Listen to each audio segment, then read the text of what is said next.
NIM 240103014. Saya mahasiswa semester 3, kelas 3A, Prodi Tadris Matematika Universitas Islam Negeri Mataram. Kali ini saya akan membahas mata kuliah matematika diskrit. Nah, di sini saya akan mengangkat tema yang cukup menarik, yaitu analisis perbandingan perolehan hafalan idat awal dan ibtidah awal.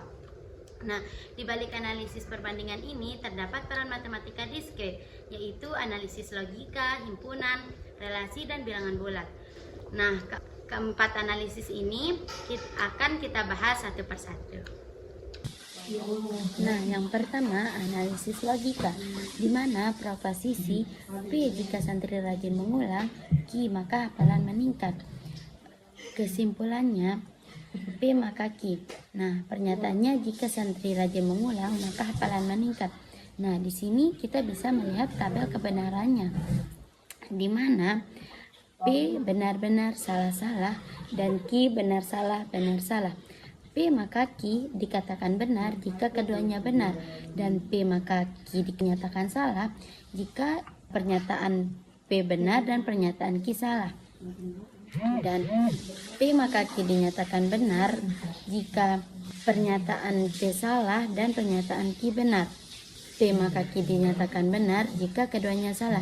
Di mana kita misalkan jika santri tidak rajin mengulang pernyataan Q maka hafalan tidak meningkat. Kan itu dinyatakan benar. Nah, di sini yang kedua itu analisis himpunan. Kita misalkan himpunan A dan himpunan B, di mana himpunan A santri idat awal yang mencapai target hafalan dan himpunan B santri ibtidah awal yang mencapai target hafalan. Nah, operasi himpunan A iris B, di mana santri dari kedua program yang sama-sama mencapai target. Maksudnya santri idat awal dan ibtidah awal yang sama-sama mencapai target. Nah, A gabung B total santri yang mencapai target dari kedua program, di mana maksudnya itu total santri yang mencapai target hafalan dari kedua program.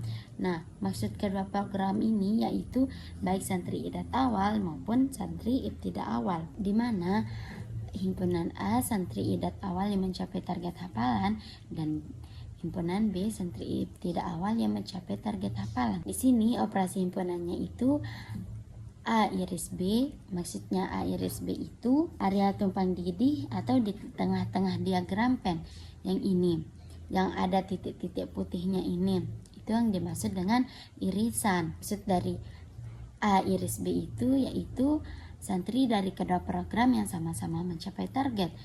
Nah, sedangkan A gabung B, di mana seluruh area yang tercakup oleh lingkaran A dan lingkaran B. Nah, yang di tengah-tengah ini yang dimaksud dengan irisan. Nah, yang ketiga, analisis relasi. Misalkan himpunan A dan himpunan B, di mana himpunan A siswa pada jenjang idat awal dan himpunan B siswa pada jenjang ibtidah awal. Nah, himpunan data hafalan dalam jumlah juz dapat dinyatakan sebagai himpunan A S1, S2, S3, S4 dengan hafalan 2 juz, 3 juz, 4 juz, dan 5 juz. Sedangkan himpunan B T1, T2, T3, T4 dengan hafalan 3 juz, 4 juz, 5 juz, 6 juz. Nah, relasi dari A ke B dapat dinyatakan sebagai relasi himpunan X dan Y sedemikian hingga hafalan X lebih kecil dari hafalan Y. Maksudnya X itu adalah elemen dari siswa pada jenjang idat awal dan Y adalah elemen dari siswa pada jenjang ibtidah awal. Nah, kita dapat artikan siswa pada jenjang idat awal dihubungkan dengan siswa ibtidah awal jika hafalannya lebih sedikit. Nah, yang keempat, analisis bilangan bulat. Kita misalkan kelas idat awal menghafal 4 ayat per hari. Nah, sedangkan kelas ibtidah awal menghafal 6 ayat per hari. Nah, di sini kita hitung IPB dan KPK dari angka 4 dan 6. Di mana kita hitung IPB terlebih dahulu, kita hitung IPB dari 4 dan 6. Nah, pertama itu kita 6 dibagi 4. 6 dibagi 4 sama dengan 1, sisa 2. Nah, kita bagi 4 dibagi 2. Kita dapat dari mana angka 2 ini? Dari hasil pembagian 6 bagi 4. Sisanya 2. Kita bagi 4 bagi 2 sama dengan 2 sisa 0. Nah, karena sisa 0 jadi EPB-nya 2. Kemudian kita hitung KPK.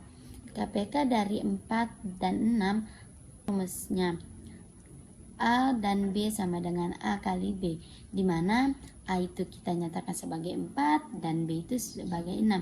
Jadi 4 kali 6 sama dengan 24. Nah, jadi EPB dan KPK dari angka 4 dan 6 yaitu PB 2 dan KPK-nya 24. Nah, di mana kesimpulannya itu berdasarkan analisis logika, himpunan, dan relasi yang dilakukan terhadap perolehan hafalan santri pada jenjang IDAT awal dan ibtidah awal, dapat disimpulkan bahwa pertama, santri yang rajin mengulang hafalan menunjukkan peningkatan hasil hafalan sesuai dengan proposisi logika P dan Q. Jika santri rajin mengulang, maka hafalan meningkat. Nah, yang kedua dari analisis himpunan. Dari analisis himpunan terdapat santri dari kedua program yang sama-sama mencapai target hafalan A iris B serta keseluruhan santri yang mencapai target hafalan dari kedua jenjang yaitu A gabung B. Yang ketiga, berdasarkan analisis relasi antara jumlah hafalan santri dan awal cenderung memiliki hafalan lebih sedikit dibandingkan santri ibtidah awal, menunjukkan adanya peningkatan kemampuan hafalan pada jenjang berikutnya. Nah, secara keseluruhan program pembinaan hafalan pada jenjang ibtidah awal lebih efektif karena menunjukkan peningkatan hasil hafalan dibandingkan jenjang IDAT awal, dengan tetap menekankan pentingnya pengulangan dan kedisiplinan dalam menghafal.